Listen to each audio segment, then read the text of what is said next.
Inti dakwah para nabi adalah mengajak kepada tauhid, mengajak kepada la ilaha illallah.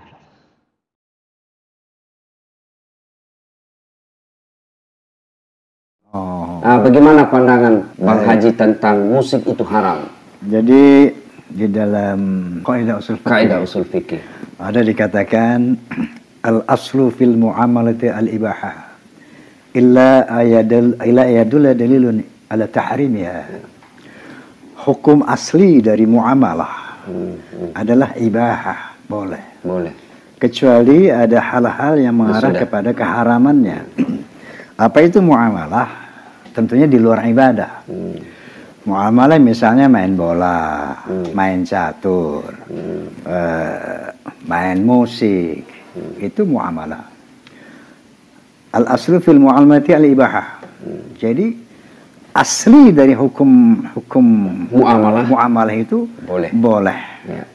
Kecuali ada hal-hal yang mengharamkannya. Ya. Misalnya contoh. Sudah ada dalil yang jelas mengharamkan. Dalil misalnya main bola, kemudian pakai taruhan, jadi haram. Ya. Main catur, waktu sholat lewat, haram. Begitu main musik, membuat orang lupa kepada Allah, lupa kepada sholat dan sebagainya.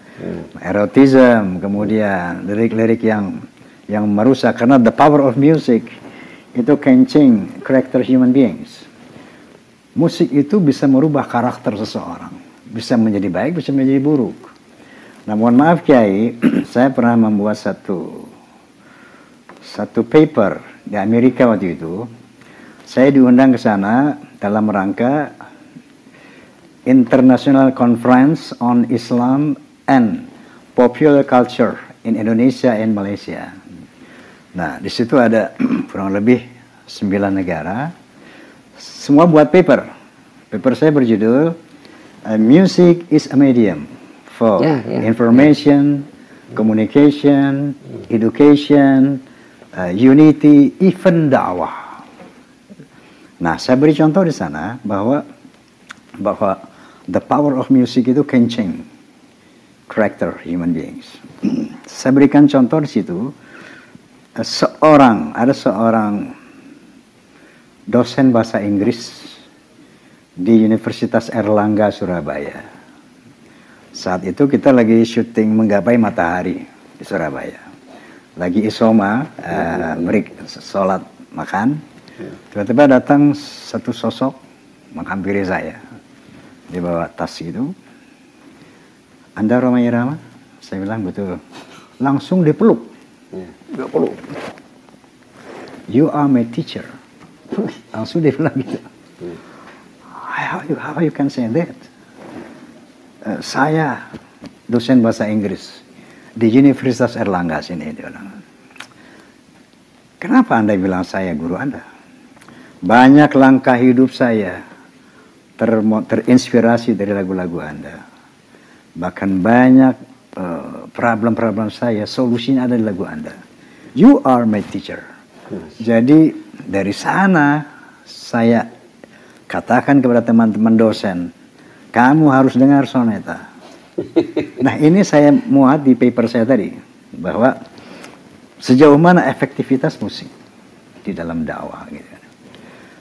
Dan banyak lagi testimoni-testimoni ya, bahwa orang berhenti durhaka kepada ibunya setelah menjalankan keramat, berhenti berjudi setelah mendengar lagu judi. Banyak sekali memberikan testimoni seperti itu. Ya. Nah, saya melihat bahwa ternyata musik ini it's depend on the musician, sama seperti the man behind the gun. Ya, senjata ini mau dibuat apa? Kemana, ya? Pisau ini mau dibuat apa gitu kan? Jadi seperti itulah, bahwa kalau kita lihat Al-Quran surat Asy-Syu'ara, hal unabbi'ukum ala man tanazzalu syayatin tanazzalu ala kulli affakin athim aktsaruhum kadhibun, kira-kira begitu. Wa syu'ara'u yattabi'uhumul ghawun alam tara annahum fi kulli wadi yahimun wa annahum yaquluna ma la yaf'alun ila alladhina amanu wa 'amilus shalihat wa dzakarallaha katsira. Jadi kesimpulannya dalam surat Asy-Syu'ara itu, Maukah aku beritahu kamu ya Muhammad kepada siapa syaitan itu turun? Dia turun kepada orang-orang pembuat dosa dan pendusta. Kira-kira begitu.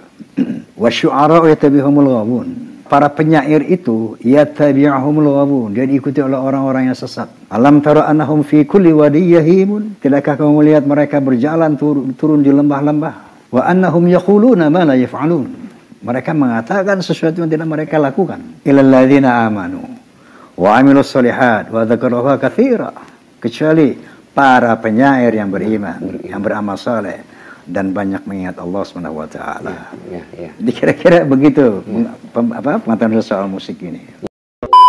Kaitan dengan musik, ini fitnah yang luar biasa. Bukan orang-orang biasa, bahkan orang-orang yang dianggap berilmu dan dai menganggap sebagai sarana dakwah, sehingga lahir apa yang disebut dengan nada dan dakwah, ditambah lagi dengan irama. Nah, kaum muslimin, pertama, sesuatu yang mukjizat Nabi yang tak bisa kita hilangkan, dan itu memang akan terjadi, bahwa Nabi bersabda, akan datang suatu masa ada satu kaum dari umatku menganggap halal al-hira, zina, wal harir, pakai sutra, wal khamra wal ma'azim, yaitu khamar dan alat-alat gesek, yaitu alat musik. Jadi bagaimanapun akan ada satu kaum dari umat ini yang menghalalkan. Maka kita tidak mungkin menghapus pendapat ini sampai kiamat. Karena Nabi yang mengatakan akan terjadi dan mukjizat. Sebagaimana Nabi menyebutkan akan terjadi, yaitu sunfani min ahlin nari lam arahumah. Ada dua golongan manusia yang belum aku lihat. Ahli neraka, tapi belum aku lihat sekarang. Di masa jahiliyah belum ada. Yaitu nisaun kasiyatun ariyatun, wanita berpakaian seperti telanjang. Makanya jahiliyahnya pakaian wanita sekarang lebih jahiliyah sebagian daripada jahiliyah zaman Nabi SAW. Dan ini tidak bisa kita pungkiri, akan ada wanita-wanita yang berpakaian tapi seperti tidak berpakaian. Maka ini juga tidak bisa dihilangkan. Tetapi kewajiban kita melakukan amar ma'ruf nahi mungkar sesuai dengan kesanggupan yang Allah berikan. Demikian juga musik ini tak bisa dihilangkan. Akan ada suatu kaum dari umatku menganggapnya halal. Jadi bukan sesuatu yang jelas-jelas haram bagi mereka. Ada subuhatnya. Walaupun pada asalnya haram. Kalau dianggap halal berarti mafhum mukhalafahnya asalnya haram. Di sini aja ada paham kita bahwa kalau dianggap halal berarti asalnya haram. Ditambah dengan tidak kurang dari 7 hadis dalam masalah ini yang mengatakan haramnya musik. 4 diantaranya sahih, 3 diantaranya dhaif. Oleh sebab itu mudah-mudahan saudaraku yang masih menganggap halalnya musik jangan masuk dalam mukjizat Nabi ini, yaitu yang haram dianggap halal. Karena sesungguhnya alat musik itu bittifaqis salaf, ittifaqil a'immatil arba'ah, sepakat ulama yang 4, ulama yang 4 akan haramnya. Bahkan Imam An-Nawawi dengan tegas mengatakan bahwa alat-alat musik tak boleh dijual, tak boleh dibeli, tak boleh dihadiahkan, tak boleh dihibahkan, tak boleh diwakafkan, tak boleh diwariskan. Lalu diapakan? Tutlaf, dihancurkan. Karena ini murni dosa semuanya. Tidak ada kebaikan padanya. Dihancurkan, dilebur besinya misalnya dijadikan sebagai alat-alat lain dan yang tidak haram. Ini fatwa. Adapun yang disebutkan kepada Imam Malik, yang disebutkan kepada sebagian imam di antara salaf al-qurunul mufaddalah, itu semuanya adalah riwayat yang tidak sahih. Ini diriwayatkan oleh para perawi yang pembohong. Di antaranya adalah Katibu Habib Ibn Abi Habib, Katibu Malik, yang suka memalsukan hadis dari Imam Malik rahimahullah ta'ala. Dan datangnya dan kuda dari riwayat Jami' bin Sawada yang juga matrukul hadis. Adapun murid-murid Imam Malik yang besar seperti Asy-Syafi'i, ya seperti Abdullah bin Wahab, seperti Ibnu Bukair, Maslamah ibn Qa'nab al-Qa'nabi, dan yang masyhur Muhammad al-Hasan Asy-Syaibani, semua meriwayatkan dari Nabi alaihi salatu wassalam bahwasanya musik itu diharamkan oleh Imam Malik. Bahkan beliau dalam riwayat yang masyhur daripadanya, ma yaf'aluhu indana illa al-fusaq, tidak ada yang melakukan itu di antara kami kecuali orang-orang fasik.